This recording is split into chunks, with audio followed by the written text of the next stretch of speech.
우리가 지금 오후 예배에 사도신경을 가지고 쭉 이야기하고 있잖아요. 사도신경 이번 시리즈를 하면서 서두에 이렇게 말씀드렸던 것 같습니다. 나는 믿는다 시리즈라고 기억나십니까? 나는 무엇을 믿는다, 나는 무엇을 믿는다 하잖아요. 오늘 설교 제목은 나는 거기로부터 살아있는 자와 죽은 자를 심판하러 오실 예수 그리스도를 믿습니다가 오늘 설교 제목입니다. 우리 뭘 믿는다고요? 굉장히 짧아졌어요. 예수 그리스도는 예수 그리스도인데 오늘 어떤 예수 그리스도에 대해서 거기로부터 살아있는 자와 죽은 자를 심판하러 오실 예수 그리스도를 믿습니다. 이 본문이 우리가 쭉 지금 사도신경을 하고 있잖아요. 요렇게 기록되어져 있습니다. 사도신경에 한번 사도신경을 그대로 한번 읽어보도록 하겠습니다. 그 부분만. 자, 전능하신 올려주세요. 예, 시작. 전능하신 하나님 우편에 앉아 계시다가 저리로서 산 자와 죽은 자를 심판하러 오시리라. 잠깐만 더 주세요.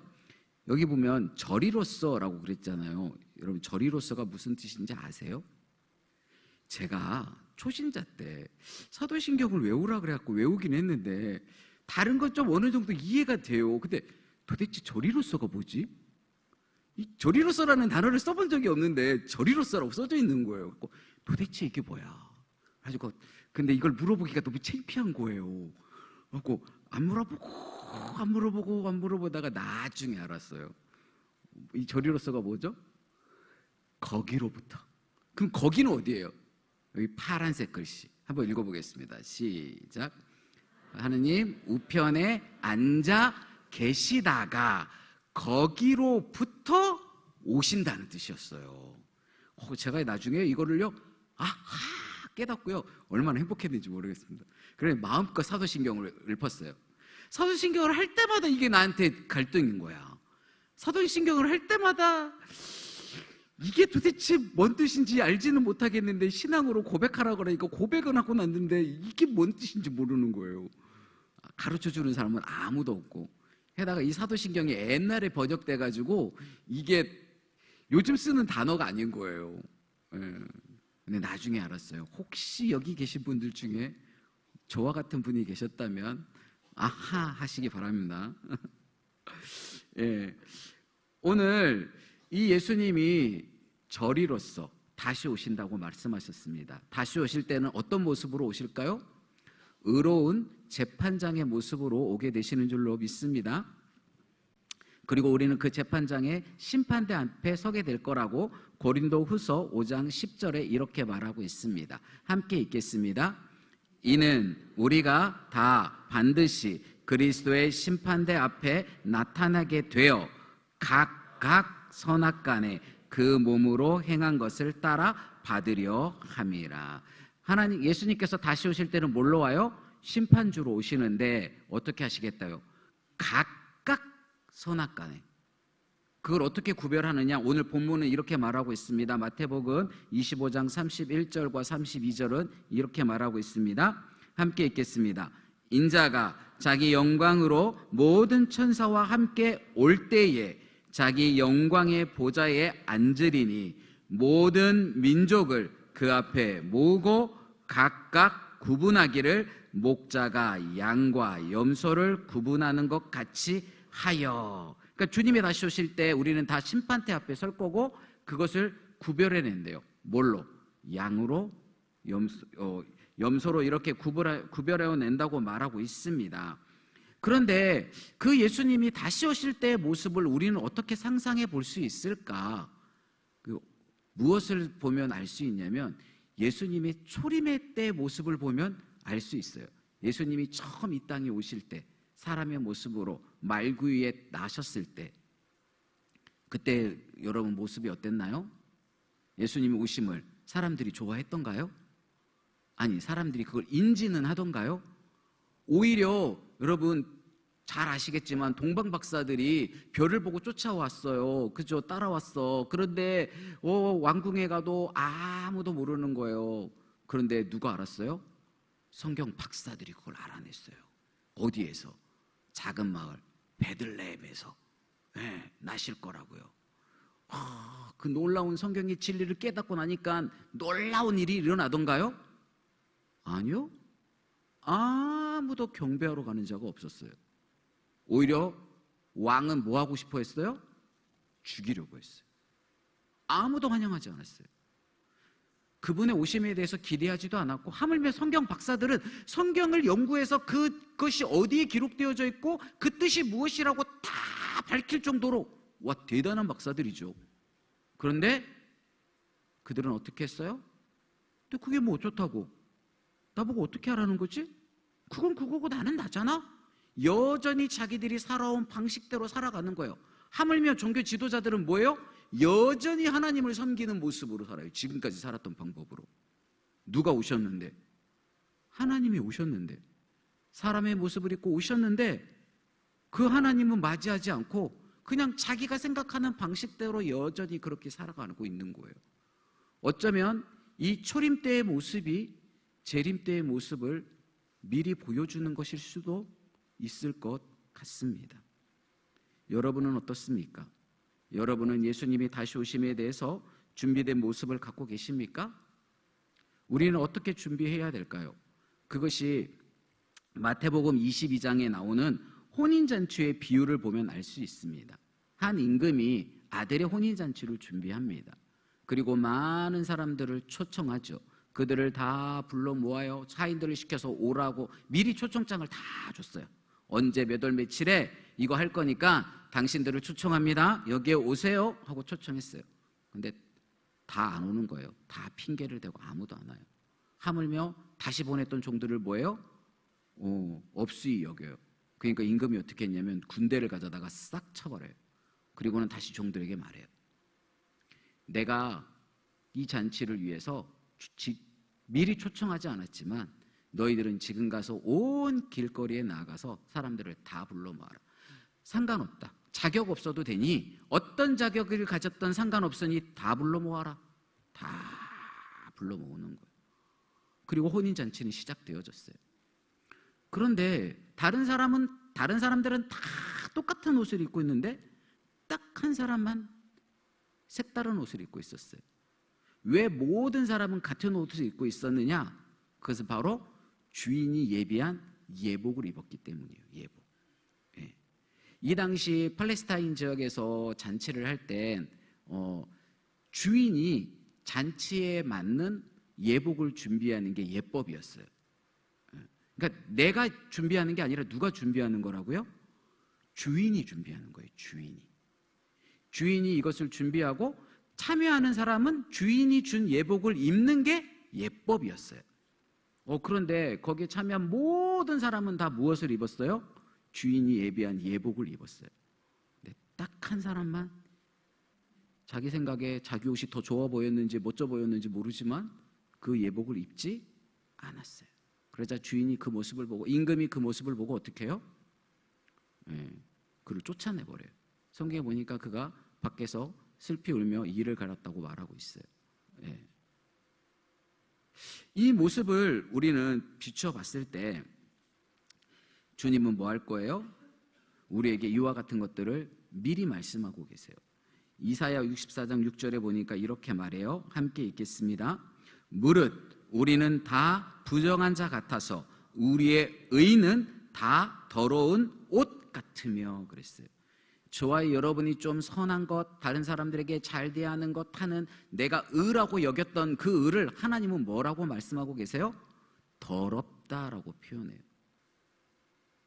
더러운 의예요. 그러니까 하나님, 선하신 하나님, 공의의 하나님 앞에 그 선함을 나타낼 수 있는 의가 인생들에게 있다고요, 없다고요? 도무지 없어요. 성경은 뭐라고 말해요? 의인은 없나니 하나도 없다 그랬어요.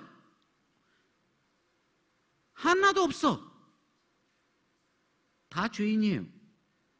우리의 의로는요, 하나님을 만족시킬 수 없다는 뜻이에요. 우리가 아무리 옆에 있는 사람들보다 좀 선한 것 같고 옆에 있는 사람보다 좀 나은 것 같다 하지만 하나님 보시기에는 다 뭐예요? 더러운 옷을 입고 있는 것과 같은 거예요. 누더기예요, 누더기. 저와 여러분의 의가 그렇다고 성경은 말하고 있어요. 그런데 우리를 초대한 주인이신 하나님께서 우리에게 이 옷이 아닌 새로운 옷을 덧입혀 주겠다고 말씀하고 계세요. 이사야 61장 10절에 보면 함께 읽겠습니다. 내가 여호와로 말미암아 크게 기뻐하며 내 영혼이 나의 하나님으로 말미암아 즐거워하리니 이는 그가 구원의 옷을 내게 입히시며 공의의 겉옷을 내게 더하심이. 아멘. 하나님이 뭐 하셨다고요? 나에게 옷을 덧입혔다고요. 이 팔레스타인 이 시대, 이 당시에 그 주는 예복은 그냥 옷을 갈아입는 옷이 아니었어요. 뭐 하는 거냐면 그냥 내가 옷을 입고 갔는데 그 위에다가 덧입는 거예요. 가운처럼 그냥 덧입는 거, 망토같이 입는 거예요. 그러니까 옷을 벗거나 할 필요가 없어요. 그냥 그대로 덧입으면 되는 거예요. 오늘 성경은 뭐라고 말해요? 공의를 덧입히셨다고 말해요. 그러니까 우리는 여전히 이 속에 뭐가 있어요? 더러워요. 더러워. 우리의 옷은 여전히 더러워. 그런데 하나님께서 우리에게 뭘 입히셨어요? 공의의 옷을 입혀주신 거예요. 입혀줬어. 그리고는 하나님이 뭘 보시겠다는 거예요? 내 안에 여전히 죄스럽고 욕심 많고 짜증 많고 다툼과 이런 그런 더러운 의의 옷을 여전히 입고는 있지만 하나님께서는 그 옷을 보시지 아니하시고 본인이 입혀주신 공의의 옷, 주 예수 그리스도의 보혈로 인하여서 입혀진 그 공의의 옷을 보시겠다는 거예요. 그걸 통해서 뭐 하는 거죠? 이 잔치에 참여할 자격이 생기는 거예요. 이 자격도 누가 주는 거죠? 이 예복 누가 준비하는 거라 그랬어요? 주인이 준비하는 거예요. 바로 하나님이 준비해 주신 줄로 믿습니다. 바로 당신의 아들 주 예수 그리스도를 이 땅에 보내주셨고 죄 없는 의의 하나님, 의의 그 성자 예수께서 저와 여러분의 죄를 대신해서 십자가에 피 흘려 죽게 하셨고 그 보혈의 은혜로 우리를 공의의 옷을 덧입게 하신 줄로 믿습니다. 주님은 우리 보고 깨끗한 옷으로 갈아입으라 말씀하지 않으셨다는 거예요. 얼만큼 깨끗하게 살 수 있어요? 하나님을 만족하게 깨끗한 삶을 살 수 있는 인생이 아무도 없어요. 하나님은 그걸 아셨어요. 그래서 뭐 하셨죠? 우리에게 공의의 옷을 덧입히신 거예요. 주 예수 그리스도의 옷을, 그 보혈의 공의의 옷을 입히시고 이제 하나님이 눈 한쪽을 감아요. 그리고 뭐만 보는 거예요? 하나님은 우리의 속에 여전히 더러운 옷이 있다는 걸 아실까요? 아실까요? 여러분 예수님 믿고 나니까 죄송한데 제가 장로님한테 여쭤봐도 될런가 모르겠습니다. 양장로님, 제가 볼 때 우리 교회에서 제일 얌전하시고 정말로 젠틀하신 분 같아서 여쭤보려고 합니다.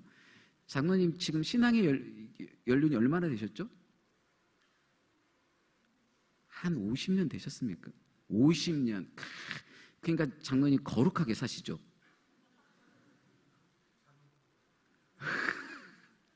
죄송한데요. 제가 볼 땐 우리 양종님 얼마나 거룩해 보이는지 몰라요. 진짜 젠틀해 보이거든요. 근데 하나님 앞에는 뭐예요? 여전히 우리가 죄인이라고요. 우리의 옷은 더럽다고요.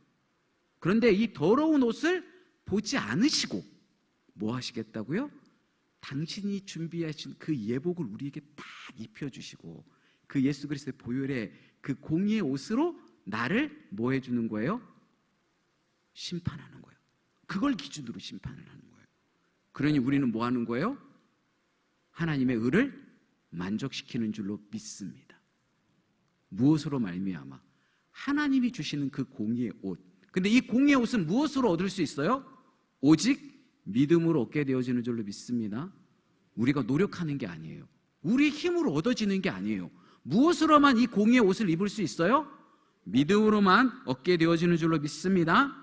성경은 이제 이것에 대해서 이 본문을 앞에 보면 어떻게 준비해야 되는지에 대해서 쭉 비유로 두 가지 비유로 이야기하고 있어요. 하나는 열처녀의 비유고 하나는 달란트 비유예요. 열처녀의 비유의 가장 핵심은 언제 올지 모른다는 거예요. 누구만 알아요? 아버지만 알아요. 그 당시에 팔레스타인에 있어서 결혼식에 그 신랑을 보내는 날짜는 신랑도 몰라.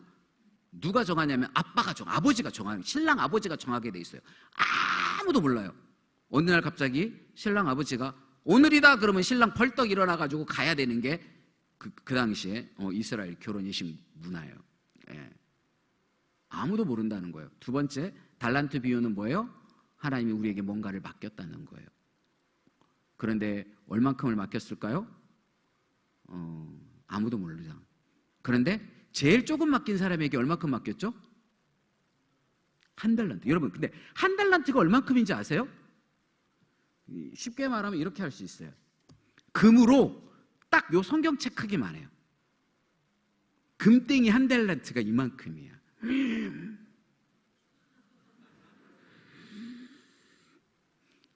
저 이만큼 있었으면 좋겠어요. 여러분, 1달란트가 작은 게 아니라는 뜻이에요. 1달란트라는 걸 우리가 가볍게 여기는데요, 이건 작은 게 아니에요.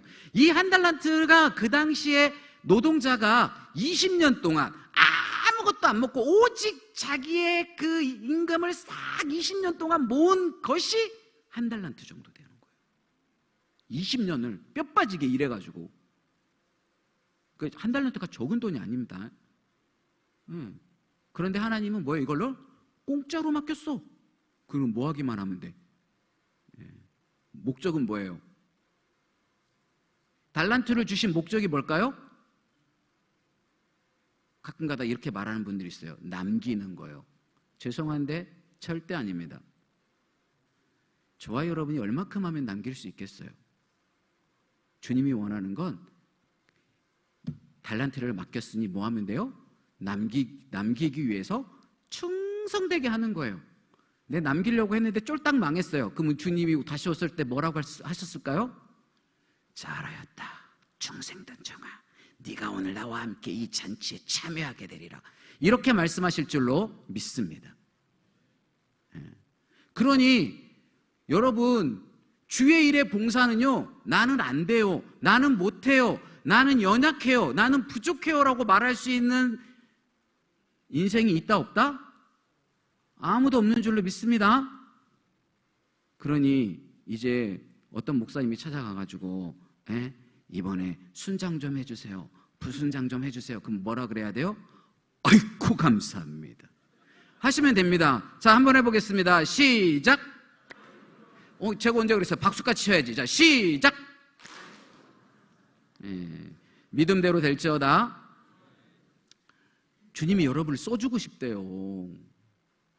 공의의 옷을 그냥 공짜로 덧입혀줬는데 이제 뭐까지 해준대? 복 주려고 써준다잖아. 그럼 뭐 하면 돼? 아이고 감사합니다 하시면 될 줄로 믿습니다. 우리 청보회 모든 성도님들이 주님이 부르실 때 아이고 감사합니다 할 줄 아는 믿음의 백성 되어지기를 소원하고, 주님이 심판주로 오실 때 그분을 기쁘게 맞이할 수 있는 그런 멋진 믿음의 백성 되어지기를 소원합니다.